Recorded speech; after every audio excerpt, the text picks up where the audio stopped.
Welcome, everyone, for today's webinar. We have Jacob Harrington on the line with Teledyne CETAC. He's the Automation Product Manager, and Jake will be presenting Do More with the ASXpress Plus today. Just a couple of things before I hand it over to Jake. You can post questions throughout the webinar through the question feature on the GoToWebinar app, and he'll answer them at the end of the webinar. We are also recording this today, so we will be posting the recording on our website. So if you happen to miss some of this or would like to share it with someone else, you can go to our website and view it at a later date as well. So with that, I will hand over the webinar to Jake. Thank you, Betsy. First off, I want to say thank you to everyone for joining us for this webinar. I know your time is precious, and I really appreciate you taking the time to learn a bit more about this product and what it can do for your labs and for your customers. A little history on me. I started at Teledyne CETAC about 6 years ago. I spent the first 4 years within our service group doing customer visits and installations, primarily on the ASXpress Plus and on our Mercury systems. So I became intimately familiar with the product from working with users in the field. And today I want to share some of the things that I've kind of discovered along the way, some things I've learned from users and learned from that field work that I think would be beneficial for other people to know about. So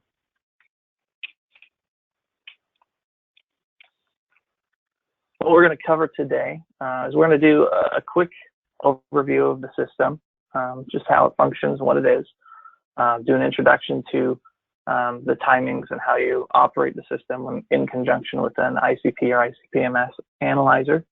And then we're going to go into some more details of ways that you can optimize the Express to improve your sample washout or to reduce sample consumption, depending on the needs of the end user.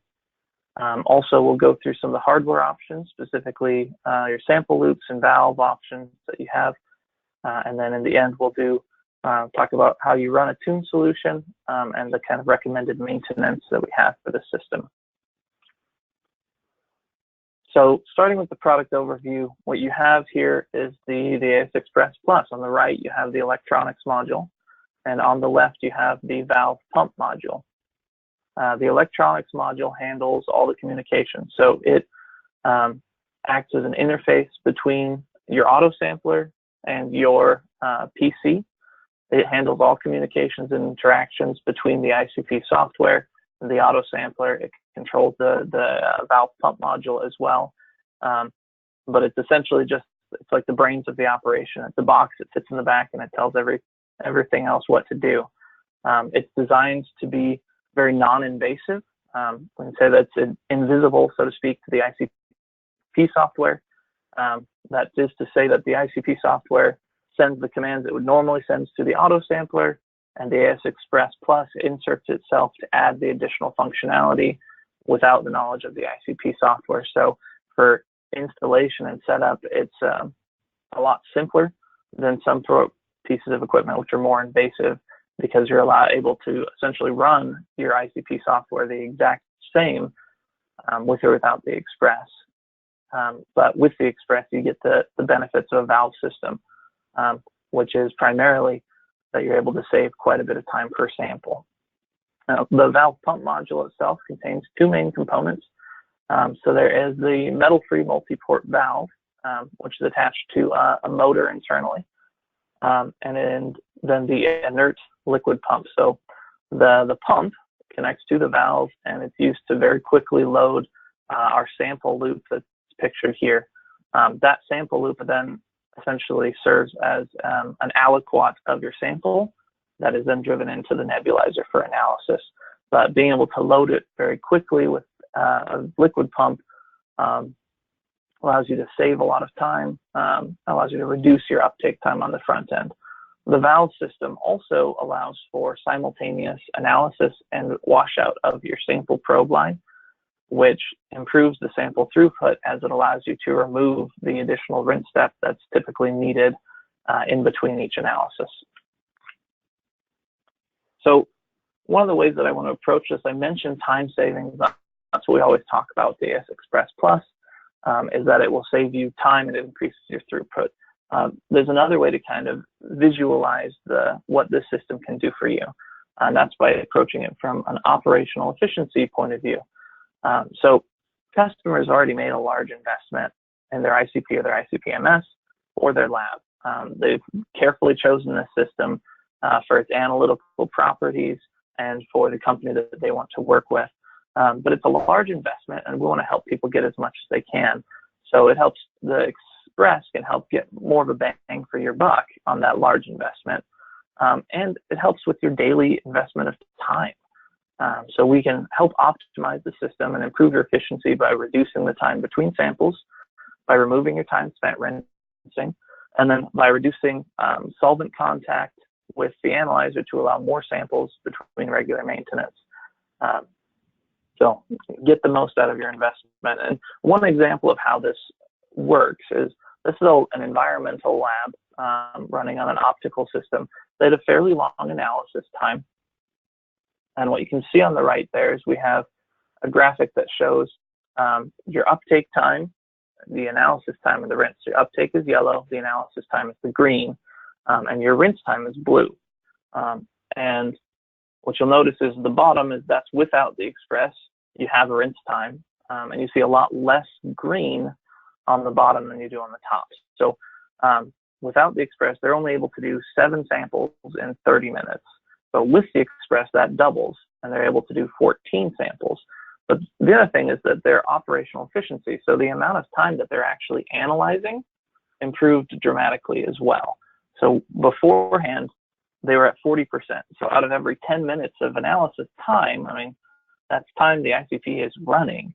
They're only analyzing for 4 out of those 10 minutes. Once they put the valve system on, they were able to increase that efficiency to 81%, which means that they're now analyzing 8 out of every 10 minutes, which more than doubled it, and it allowed them to go from doing 108 samples in 8 hours, which is less than 2 of your standard 60-position racks, up to 221 samples in 8 hours. So there's definitely a potential sample gain there. They can get better revenue from the same product and essentially maintain their overhead while getting a lot more throughput. So that's kind of how operational efficiency can be used to explain the advantages of the ASXpress Plus. Now here's a video that kind of shows how this works. So what it does for a lab is it allows them to get more samples in a day. And here's how it does it. So it quickly loads the sample loop with the vacuum pump. On the right, you can see carrier solution that's rinsing out the neb line during the sample aspiration. And then the valve switches, and now your sample is quickly driven in via the same peristaltic pump on the ICP to your nebulizer. We place the valve very close to the nebulizer to minimize the uptake travel time, and that allows for the fastest sample introduction.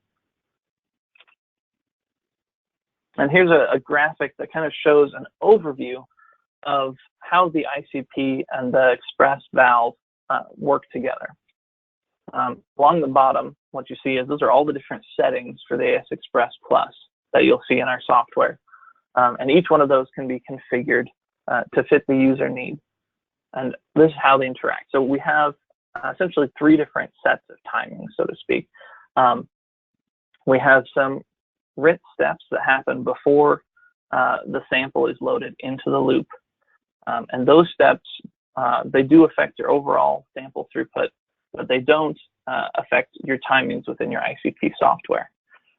Once the sample probe enters the sample tube, then a command is sent back to the ICP software that it's in position, and your software at that point begins counting the sample uptake time. So your loop load, which is the time it takes to load the sample loop, and your equalization delay, those 2 both happen before the valve switches. You can see the valve position, kind of the tan and brown through the middle. So those have to be included in your uptake time for your ICP. Once the valve switches, you can see very quickly your sample reaches the nebulizer, and your intensity rises to a stable rate for your analysis frame. You want The Express is meant to be tailored such that you have enough sample to complete your analysis needs, whatever those happen to be. But we try to leave the analysis frame alone. So the peristaltic pump speed, we try to leave the same, and also the analysis window.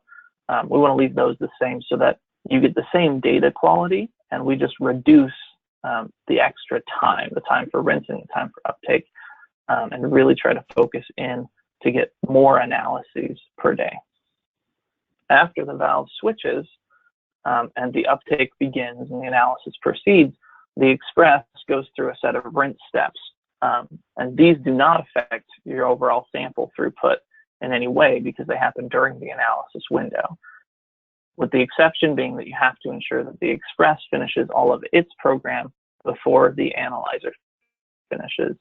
Otherwise, the analyzer will send the next command before the Express is ready to receive it, and you may wind up missing samples. One other thing I want to highlight from this diagram is you'll see that immediately after the analysis, this is essentially two samples. After the first analysis finishes, you can see kind of a bold black line through the middle there.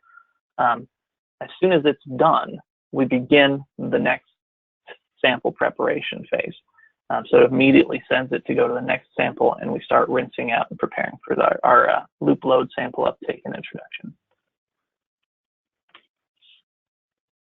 So this is a little more detail on the timing. So just mentioned these, and we'll go through them a little bit more in greater detail later. But from a general standpoint, this is how these are meant to be used. So you have your load set position settings. Your loop rinse delay is an optional step, which when it receives a command to go to position, it first will visit the rinse station if desired and pull rinse solution through the sample loop as an additional washout step. The loop is actually washed during analysis, as there's a carrier solution that drives the sample into the nebulizer, and that carrier solution is a rinse solution that helps to clean out the tubing as it travels through it. But you can add the additional rinse step as well. The loop evacuation delay happens next. That adds, essentially allows time for air to be pulled through the sample loop and probe to prepare the lines for the loop load, which happens next. The loop load is what it is. It's the time it takes to load the loop. Fairly self-explanatory, and typically we just tell the customer to check this visually to make sure that the sample is loading all the way through. Your equalization delay is a little more esoteric. What this does is it allows the pump to kind of cycle down and for pressure equilibrium to establish before the valve switches. If the pump is still running when the valve switches, then sometimes we will get cavitation or bubbles that appear in the sample or in the sample introduction that can cause some instability issues. So it's important to allow things to settle, but typically that's only 1 to 2 seconds. After the equalization delay, the valve switches to the inject position, and then your analysis begins. So essentially your load position settings, those happen before the valve switches, and those affect your overall sample throughput. The inject position settings happen during the analysis and uptake frame and do not affect your sample time. The stir delay mentioned here is another optional setting. It's only available for stirring auto samplers, such as the new oils 7400 that are designed for the wear metals and oils markets. The stir delay allows for additional stirring time of the next sample that's going to be analyzed, if desired. The time to evacuate probe, similar to the loop evacuation delay, it just pulls air through the probe to clear out the line, and 1 second is typically sufficient on that. The probe rinse is time for the probe to pull rinse through, or the pump to pull rinse through the probe and clear the line out from the rinse station. And typically the pump will pull quite a bit faster than the peristaltic pumps on the back of the autosampler or the side of the autosampler can provide rinse to the rinse station, which is why we have this last step. Essentially, the rinse station fill allows the rinse station to fill back up as the volume has likely dropped during the probe rinse step. This allows it to refill the station in preparation for the next sample. And this is particularly important for customers running with older auto samplers or those with slower peristaltic pumps. With the current ASX 560 that CETAC offers, that peristaltic pump can be set to such a speed that it keeps up fairly well with the liquid pump, and the rinse station fill is much less of a necessary step. Now this is going to look a little unfamiliar and a little bit familiar to a lot of you. As of last October, we released a new Express config tool that at this point is now being standard for all Express units going out to the field. This new tool, it's part of our overall dashboard software. The dashboard software has a lot of other utilities for the auto sampler. The auto sampler configs in there. We have an IQ/OQ program. We have some troubleshooting programs. We're also going to have our alignment software will be in the dashboard as well. So this is built into the dashboard software that goes with every 560, Oil 7400, and Express Plus. At the heart of it, it's very much the same as our previous Express config software, but it does have a more intuitive user interface. It's a little more visually appealing. It's easier to work with from a general standpoint. It's compatible with all features and methods of the previous software, and it allows the customers to easily visualize the different steps of their method and how they interact with the overall function of the ICP and the auto sampler. Also, we've made the direct controls far more accessible and added a home function for the valve, because the valve, the multi-port valve, needs to be synced up properly with its electronics module. And anytime that you clean it, you have to rehome it. This new software allows for that to happen with this click of a single button. You can simply click home. It will switch the valve several times to get that properly synced up with its controller.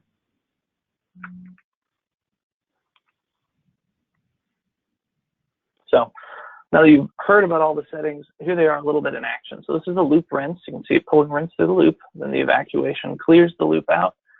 And here's our loop load. This loop load is significantly longer than it needs to be for the sake of visualization for this video. And then now the analysis begins. So that sample goes flowing in. You can see this is the carrier solution pushing through behind the sample. So that carrier solution drives it in. And what you'll notice here is you have all of these bubbles. These are actually what we call scrubbing bubbles, and they're introduced either via an active bubbler or a passive bubbler. The bubbles provide a physical barrier between the different liquid solutions that makes a very, very significant difference in the washout times and in your sample introduction. This is essentially a scan with and without the ASXpress Plus. So with it just the normal peristaltic pump introduction, on the top you can see that you can tend to get shouldering on the front end as you'll get your leading edge that's kind of spreads out along the course of travel from the probe tip all the way to the nebulizer and going through the peristaltic pump tubing. And then you may get some memory effects on the back end for washout, where again you have sample introduction with, or interacting with a rinse solution, but you get this sort of a spreading effect. And it may take longer. On the bottom, we have uptake and washout with segmented flow. So this is with the bubbles. You can see we get much sharper breaks. On the front end, we get a much sharper introduction, and that's largely because instead of having your sample travel all the way from the tip of the probe via the peristaltic pump, you have a pure sample that all is released from the sample loop, which we place very close to the nebulizer. So the travel distance is minimized, and that helps you to get a much faster uptake and stabilization. On the back end, for washout, you can actually see these discrete washout steps. And what that is, as you can see, you get these kind of drops where you hit the air bubble will hit the nebulizer and spray chamber, and you get a sharp drop. And then you can see a little bit of a bubble pattern that as each of the next few bubbles goes through, you can get a little bit of a blip. But what you notice is overall, we get a very, very fast washout. I think you're able to visualize that as well with the bubbles, as that physical break between liquid solutions really does have an impressive effect on your washout. So we talked about reducing carryover, and that's all based on the idea of we already have the scrubbing bubbles that help with washout, that help to get the nebulizer line clean. We know that for many applications that are high throughput for soils and wear metals labs, carryover is typically not an issue. They run the system as fast as they can to get as many samples as they can through. We also know that there are labs that are working on ICP-MS work in environmental markets where they have to get really a very low background between each sample. And for those customers, we've come up with quite a few different ways to kind of optimize this process. And what I noticed is that of the settings in the Express software that I talked about before, that comprise what we call the macro program for the Express, every one of those settings, whether it was designed for rinsing or not, every one of those settings can be used to help improve your sample washout in different ways. So I'm going to go through just some of the ways that you can adapt your current settings and how they will affect your sample washout. So from the beginning, we have, before your sample is loaded, we have these evacuation and rinsing settings. So you have your extra loop rinse, and that's just a checkbox to include or not, whether you're going to have the sample loop rinsed from the rinse station or whether you think that the carrier solution flowing through will be sufficient. For customers who are concerned about getting a really good baseline, this is typically the very first step that we recommend, because it really does add, it helps quite a bit to add additional washout time, or to clean out the loop quickly. So what that does is that before it goes to the sample position, when it receives a sample command, it will go to the rinse station and pull rinse through the loop for however long you specify in your loop rinse delay. After you've pulled rinse through the loop, then the probe lifts out of the rinse station and you begin your loop evacuation delay, which is where you have air being pulled through. Now, the loop evacuation delay, normally I don't recommend you go more than a couple seconds on this, because typically once you've pulled a burst of air through, whatever's clinging to the walls of the tubing, if there's anything left, pulling more air doesn't normally have a whole lot of effect on that. So 1 to 2 seconds is normally sufficient. The exception to that would be if you are using a very large volume loop, you may want to use 3 to 4 seconds, or if you have an additional accessory like the SDX sample dilution accessory in line to the valve, then that may also make it worth looking into a 4 or 5 second loop evacuation delay. What this does, it prepares the loop for sample aspiration. Adding more time here can help. Like I said, it's a little bit limited, but the extra loop rinse itself is very, very helpful. Then we're going to get into the load settings. So your loop load. Normally, customers want to keep this as short as possible to save on time and sample. So this quickly loads sample into the loop, and you want to watch it to visually check and make sure that everything's loaded properly. One of the things that you can do to help with carryover is add a little more time to your loop load. And what this does is it essentially makes it so that the leading edge of your loop, or of your sample as it gets pulled into the loop, is used as a rinsing agent. You're rinsing with your next sample, so to speak. So that leading edge, if you give an extra half a second or so to your loop load time, that leading edge then flushes all the way through the loop and out to the waste. And this can also help quite a bit with carryover, but it has the disadvantage of using additional samples. So it's certainly not a good option for someone looking to control their sample consumption, but for labs who aren't worried about it, this can be a nice additional step. The equalization delay is normally only 1 to 2 seconds, as I mentioned before. It's for stabilization. This is something I learned from a customer where they had actually set the equalization delay to be significantly longer than that.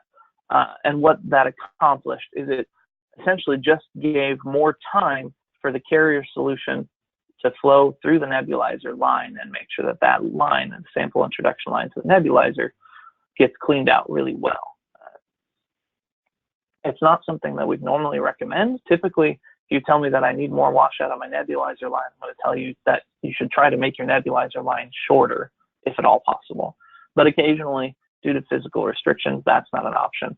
And so adding a little more time here will allow for a little bit better washout specifically of that line. But also, any of the timings on this page, your loop load, extra loop rinse, loop evacuation, adding time to any of these essentially has the same effect, where you'll add, any time you add here is also giving more time to rinse out the nebulizer line as the carrier solution is constantly flowing. But adding it to the equalization specifically says that nothing else is happening. We just need a little more washout in that specific location. Now, the inject position settings have the advantage of, if you add more time to your inject position settings, you don't add any time to your sample. So that's kind of a nice benefit here. It allows you to really play with these as much as you want, but they have their limitations in use as well.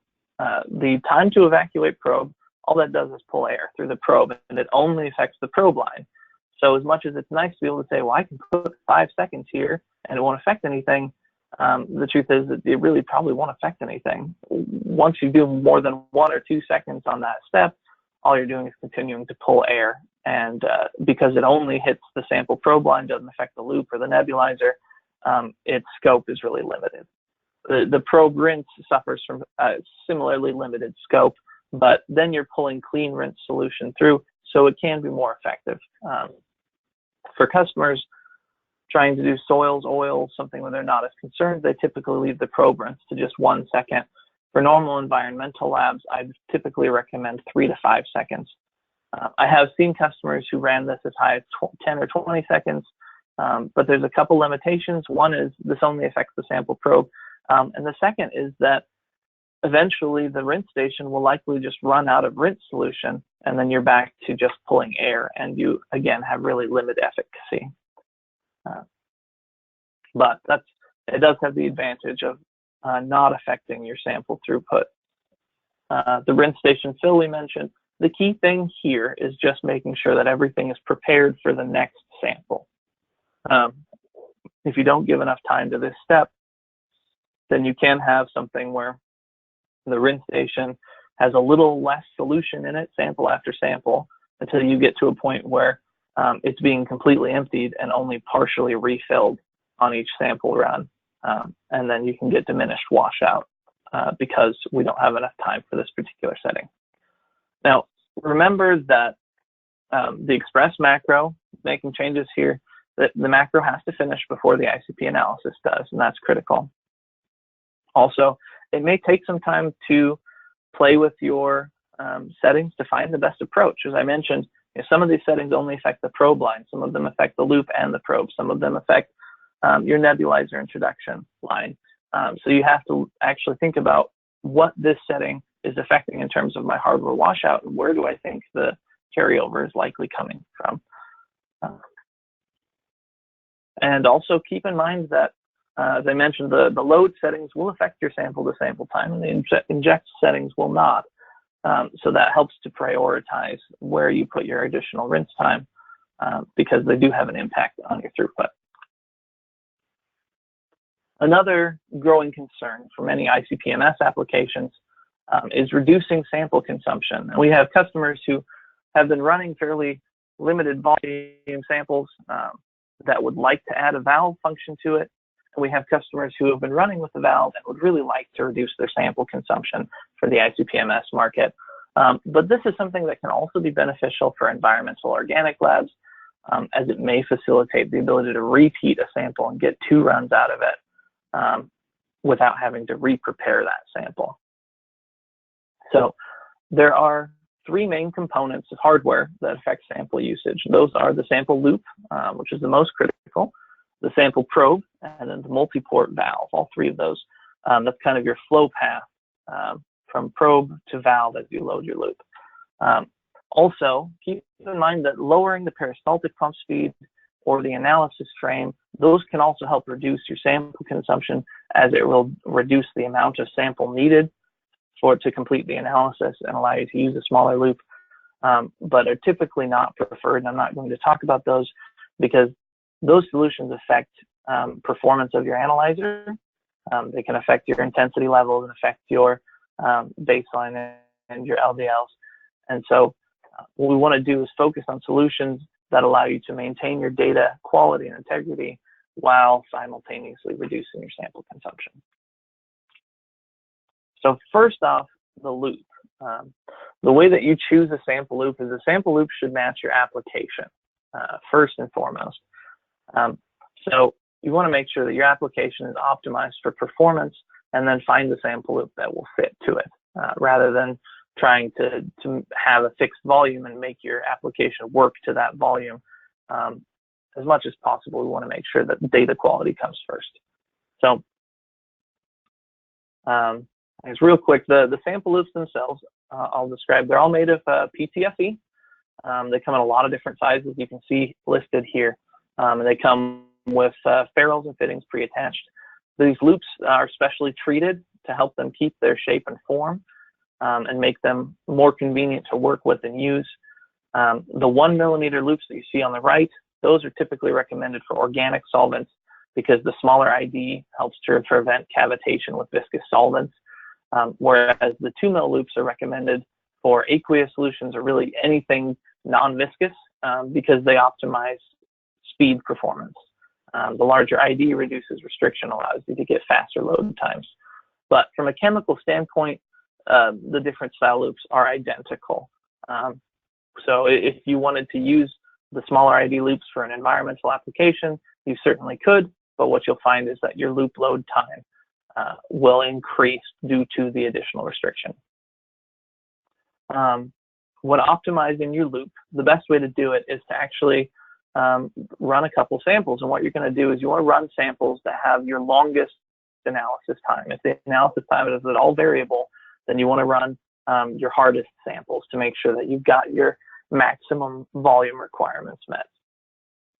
And then for a customer who's running, for example, a 4 mil loop they have currently on there, if they run the sample and watch it flow through the loop, the nice thing about the scrubbing bubbles within the Carrier solution is it makes it really easy to identify where your sample ends and your rinse begins.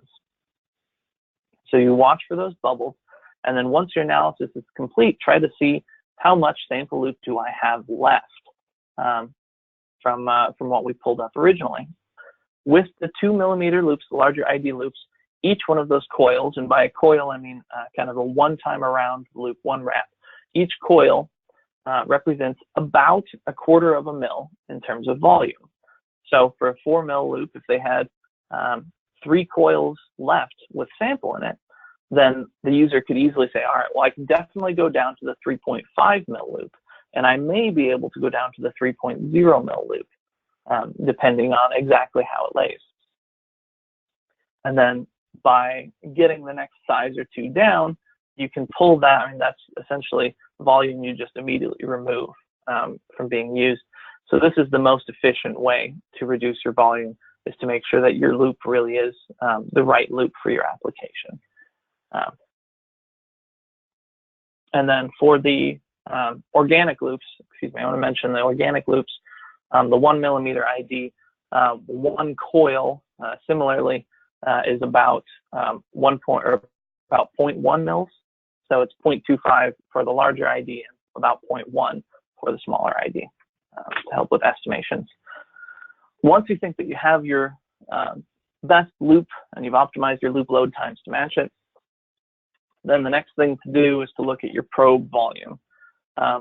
So the very first thing we typically recommend with this is start by looking at how your auto sampler is placed.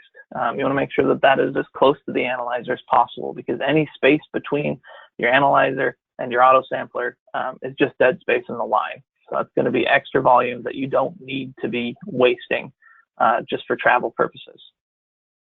Once you have removed any dead space, then you can look at the orientation of the auto sampler, which is typically or is often overlooked. Normally in brochures and in pictures, we always take a picture of the system and show it the same way. Aesthetically, it's pleasing to have the sample racks toward the analyzer. But if you're working with something like the ASX 560 or a 4-rack system, for most of those, that position with the racks toward the analyzer is actually the least effective in terms of sample usage, because it requires additional length of probe line to cover that travel.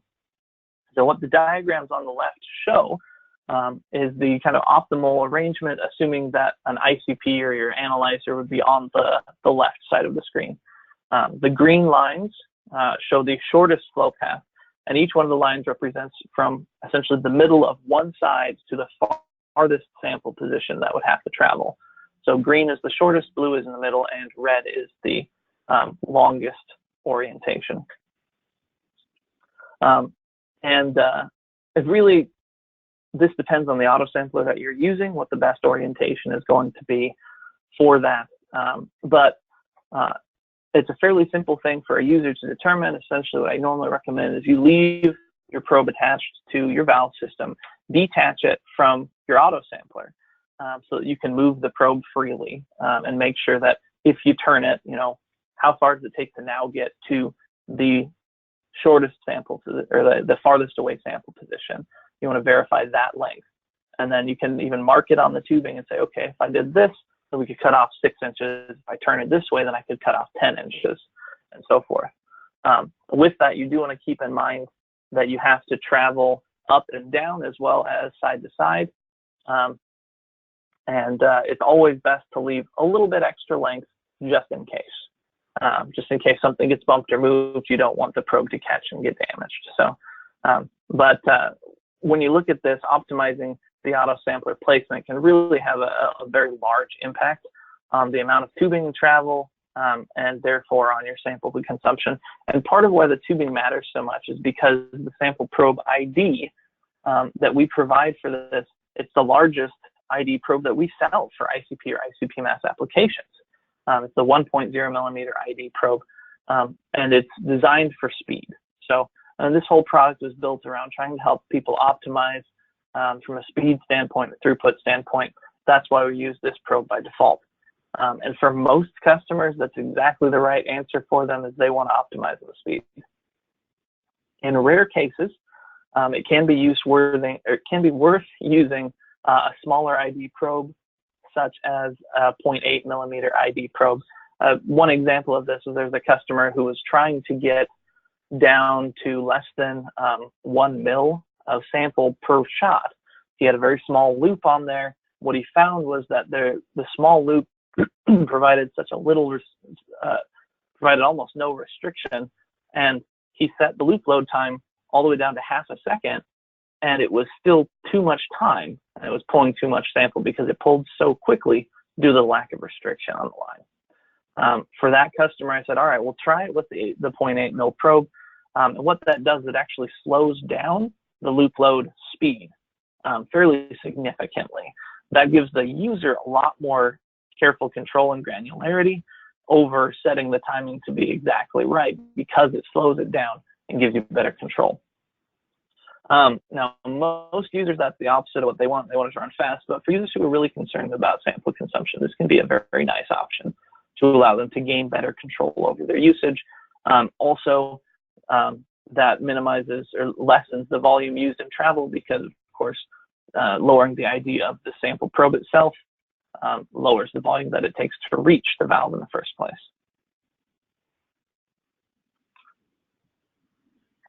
Lastly, our valve options themselves. So we currently offer 3 different variations of the multi-port valve. We have a 6-port and 7-port aqueous valves. The difference between the two is there's a 7th port in the middle on one of them, and that is for introducing internal standard. I'll talk about that in just a moment. We also offer the 6-port oils valve. Now, in all of these valves, both rotor and stator are made of PPS, so they're chemically identical. It's a very inert material, makes it easy to maintain and long-lasting. So the big difference between these, really, especially between the 2 6-port valves, is that, as you can see, they've got a different color stripe on them for identification now. The green is the smaller ID and the blue is the larger ID, or aqueous.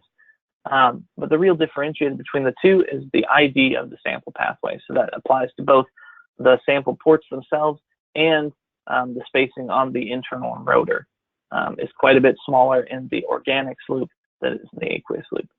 So someone using, and it's kind of like the sample loops I mentioned, for organics, we really recommend the smaller ID because it helps prevent cavitation. For someone running environmental, if you wanted to use the 1.0 millimeter ID loop and the smaller sample valve, or the smaller ID valve, you can do that, but it's going to add restriction. And similar to changing the probe size, you may look at it as giving you better granularity control over the timings, or you may look at it as just a negative, that it takes longer to load. But that's the difference between the two. It's just an ID. I mentioned the 7-port valve, and that's for internal standard edition. That's that 7th port. So we have 2 different options for doing internal standard edition. One of them is, and the internal standard edition, this is something that's critical for a lot of applications that can be accomplished online via a mixing T or 7-port valve. It can also be accomplished like it's frequently done in the organics industry by adding your internal standard to your diluent, and then when you dilute the samples, you have the internal standard already in place. For online addition, we offer 2 solutions. And in either case, the IC peristaltic pump is used to drive the internal standard to the nebulizer. So the 7-port valve on the right, that central port is where your internal standard would connect. And that has a channel path that goes directly to port 5, which is the nebulizer port. And that channel is actually on the back of the stator. So this valve essentially has a T built right into it. This is the simplest setup for doing internal standard. It's got the fewest connections to worry about. It minimizes the tubing distance between the valve and the nebulizer, which I mentioned is a very critical tubing to keep as short as possible. And because it keeps that line short, it helps to minimize your uptake time. This is a really nice option for customers who are always going to do an internal standard edition, or don't mind if they're not doing internal standard, they could have it pushing water at a low rate, but it would do a slight online dilution in any case. However, for customers who only run internal standard, sometimes we have the mixing T option. And that allows good flexibility for those who aren't always using an internal standard, because you can easily remove this valve as needed. This does require some additional connections between the multi-port valve and the nebulizer. And the way it's designed is that your internal standard, essentially you can see the 3 ports there on the picture. Your internal standard goes on the outside. On one side, your nebulizer connection to, or the connection to the valve, goes on the outside, or the other outside port. And so that leaves the central port to flow onto the nebulizer. What this does is both outside streams flow together, and it's kind of like a V shape. And then they hit and are forced to reverse their flow at the mixing point, and that helps to enable a very quick mix to then flow into the nebulizer. And then the other topic I wanted to just touch on today is running a tune solution. We've talked a lot about questions specifically relating to ICP-MS, and this is another question that we hear a lot from those users, is how on earth am I going to do my tune solution with this, or do a tune with this valve system in place? The loop isn't large enough to accommodate, so what's the best way to do this? Do I have to disconnect everything? And the answer is no. With the diagram on the right, I realize it's a little crude, as one I made myself a good while ago, but I think it's instructive. What you can see is the peristaltic pump, standard setups. This is normally for your sample aspiration. You're going to have a passive bubbler T, or if you're using active bubbling, you can adapt this similarly. That T goes into the peristaltic pump and then feeds on through 6 ports to go onto the nebulizer. That's always running during normal sample analysis. For doing your tune solution, what you do is very simple. You disconnect that peristaltic pump tubing from the passive bubbler T and connect that up to a line that then goes into your tune solution. that flows through port 6 and onto port 5 just the same way that the carrier does and goes to your nebulizer. It is important to make sure that the valve is in the load position for this process. Otherwise, if it's an inject, you will have tune solution flow all the way through your sample loop. This doesn't really hurt anything, but it does add additional time and just wastes your tune solution, so is not desirable.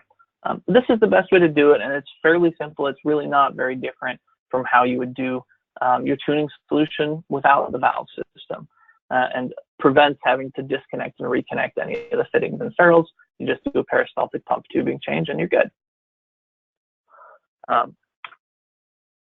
And we do have a guide that covers all the steps and goes into a little more detail on the tune solutions. If you'd like to receive that, please let me know. Lastly, I wanted to touch on system maintenance for this. The electronics module, as I mentioned, is just a brain, and there's really nothing to maintain on that other than trying to keep it clean and trying to keep it away from acid fumes to maintain the connections.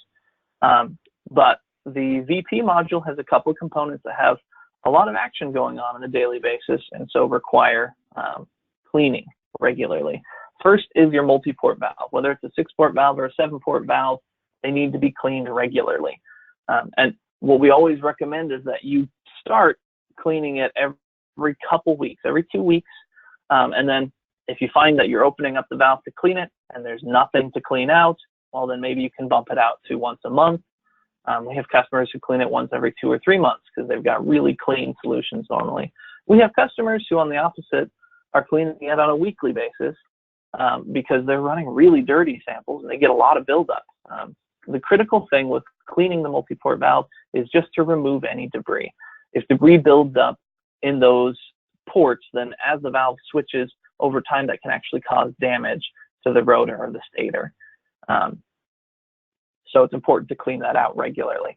And the normal cleaning procedure takes 5 to 15 minutes. 15 would be fairly thorough. Most users, all they do is they open it up, they spray it out with some argon to make sure that there's no debris, and they put it back together. But you can also put it through a deeper clean. The rotor and the stator are both chemically inert, so if desired, you can put them in 20% nitric acid, put them in a sonicator for a half hour. That'll give them a really deep scrub to get them ultra clean. One thing you want to make sure that you don't do with the valve or the rotor is take any sort of a sharp utensil to it or anything that's going to be really rough or scratchy, because while they're very chemically inert, they're fairly soft plastics.